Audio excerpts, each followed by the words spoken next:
The Cleveland Cavaliers are awful. What's going on, everybody? It's your boy 100 Points. If you like the content, please like and subscribe to the channel. Anyways, the Cleveland Cavaliers are very bad this season. Now, I get it, guys. They're 7th in the East right now. They're in playoff contention. But come on, let's be for real. We all thought that the Cleveland Cavaliers would be the #1 team in the East this season. If anyone tells you anything otherwise, they are lying. The Cleveland Cavaliers were projected to be the #1 seed in the East this season, and that place has been taken by the Detroit Pistons. Now, one thing about this Cleveland Cavaliers team that I truly believe is that they need to blow this shit up tomorrow. I mean, to have one 6-foot guard in your lineup is already pushing it in today's NBA, but to have two of them is really pushing it in today's NBA. Darius Garland is 6'1", 190 pounds soaking wet. Donovan Mitchell is 6'2" at the 2 guard. Now, Donovan Mitchell is a professional scorer in this league. I cannot take anything away from Donovan Mitchell, but the fact that you have not one, but 2 defensive liabilities in your lineup is not going to cut it when you're talking about winning championships. This Cleveland Cavaliers lineup is one of the highest paid lineups in the NBA today. I just want to get to talking about a couple of these guys because this has to be addressed. Going to the Cavaliers payroll, I'm going to start with Donovan Mitchell. Donovan Mitchell, in his prime right now, he's owed $46 million this year, $50 million in 2026 and 2027, and has a $53 million player option in 2027 and 2028.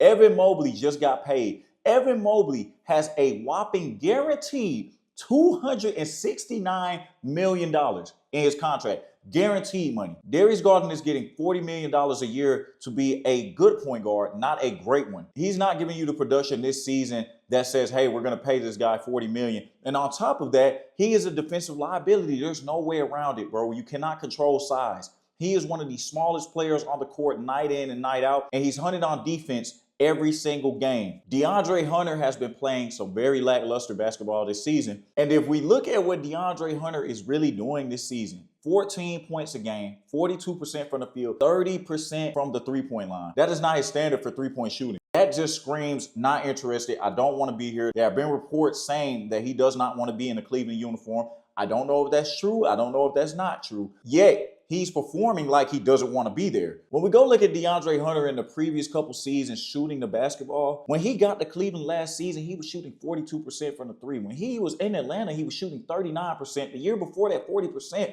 The year before that, pretty much 40%. He has always been a pretty good shooter from the three-point line. Talking about Mr. Evan Mobley, Mr. $269 million. This season, he's averaging 18 points a game, 8.7 rebounds, 4.1 assists on 51% from the field and 33% from three, 63% from the free throw line, which is just terrible. But this is my thing with Evan Mobley. He's not consistent. He's not a consistent player. I expect so much more from Evan Mobley. He doesn't assert himself every night. He's not the most physical player on the court, but he has all the tools to literally be a top 10 player in the league. He's mobile. He can defend. He's a decent ball handler. He's 6'11". He's athletic. He has all the intangibles to be a top 10 player in this league, and yet he's still not. But Cleveland cut him the check, so now they're stuck with him. He has to make a decision. You're either going to be a top 10 player in this league, Evan Mobley, or you're going to be a top 25, 30-ish player in the league. But one thing that he needs to do is be more physical. That's all we're asking from you, Mr. Mobley. We want you to be more physical around the rim. We want you to be more physical on defense. Physicality is a big part of the game, and you cannot be a soft big man. You don't want that label around the league. Now, before I continue with my Cleveland Cavaliers player rant, I want to go and talk about the Cavaliers defense as a team. These dudes are the 30th. The last team in the league with three-point percentage. Teams are lighting it up from three on this Cavaliers team. They are shooting 38% from the three. Every time they play the Cavaliers, man, what is that? Literally, what is that? They're 15th in the league in defensive rating. They were 11th last year. They're 15th, so they dropped. They're in the middle of the pack. But they are the worst three-point defending team in the league. Why do you think that? They don't have players who are capable of playing good defense. They have players who are not interested in playing at their full potential. This is a prime example of why the Cavaliers are the worst three-point defending team this season. So Darius Garland is guarding DiVincenzo. DiVincenzo is about to come off of a screen. Now, you would think it was Julius Randle who was setting the screen. Julius Randle does not set a good screen. Look at Randle. He doesn't even set it. Y'all see that? He didn't even set a screen whatsoever, but DG still has to run around it. But I want you guys to look at Mr. Jared Allen. I understand that Rudy Gobert is not a three-point shooter, but Jared, what the fuck are you doing, bro? Garland comes off the screen. Jared, look at where Jared Allen is. Jared, what are you doing, bro? Jared, you're supposed to be up here helping your teammate contest the shot. You see that Rudy Gobert set the screen for DiVincenzo to come off of so he can shoot the ball. Why are you all the way at the free throw line, Jared Allen? What is going on? DiVincenzo, bang, wide open three. That easy. That explains what has been going on with this Cavaliers team all season. That is just one example out of a million. I just don't understand the effort of this Cavaliers team. Another example right here. The Cavaliers are going to score a bucket. Good flow to Donovan Mitchell. Like I said, professional scorer. I love me a little D. Mitch. But look at D. Mitch on the defensive end. Gambling. McDaniels, easy layup. They're one of the worst transition defensive teams in the league as well.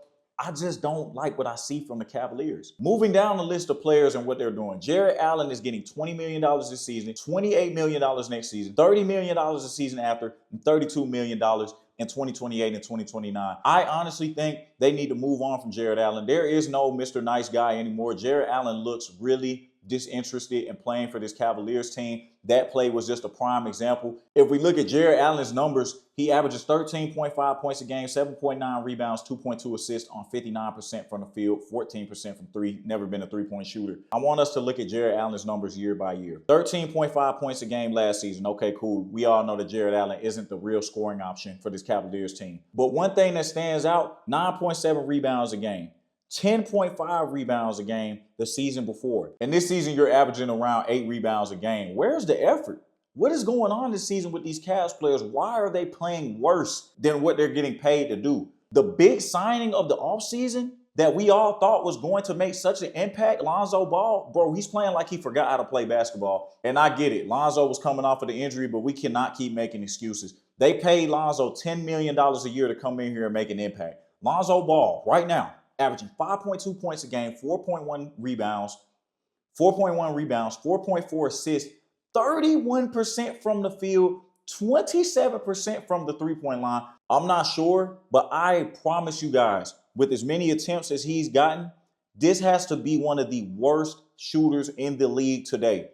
Field goal percentage-wise, three-point percentage-wise, I know it for a fact. He has to be top 10 lowest shooters in the league right now. You do not pay a guy $10 million to come into your franchise and do what Lonzo's doing right now. I'm not going to sit here and sugarcoat it, guys. It is what it is. It's the reality of the Cleveland Cavaliers right now. Max Strus has still not played a game in a Cavaliers jersey this season. He's getting $15 million this season, so that's just wasted money. Sam Merrill has been fighting an injury with his right hand, and he just re-injured that hand yesterday against the 76ers. And I mean, the rest of the guys is not really impact players. So my solution to all of this as a spectator of the Cleveland Cavaliers, they need to blow it up and they need to start over. I get it. You could go to the playoffs all you want to, but if you're getting bounced in the first round and the second round, each year, it doesn't matter. It's just a wasted effort. Your season is for nothing. With this talent, they should be dominating the league right now. They should be fighting for the 1 spot in the East, and right now they're sitting at the 7th spot. So that was pretty much just my rant about the Cleveland Cavaliers. I really hope that this team can flip the script in the second half of the season, but I don't know if I see that in their future with the way that this roster is constructed and with how these players have been carrying themselves this season. So hopefully Cleveland steps it up. Let me know what you guys think down below in the comments. It's your boy 100 Points, and I'm out. Peace.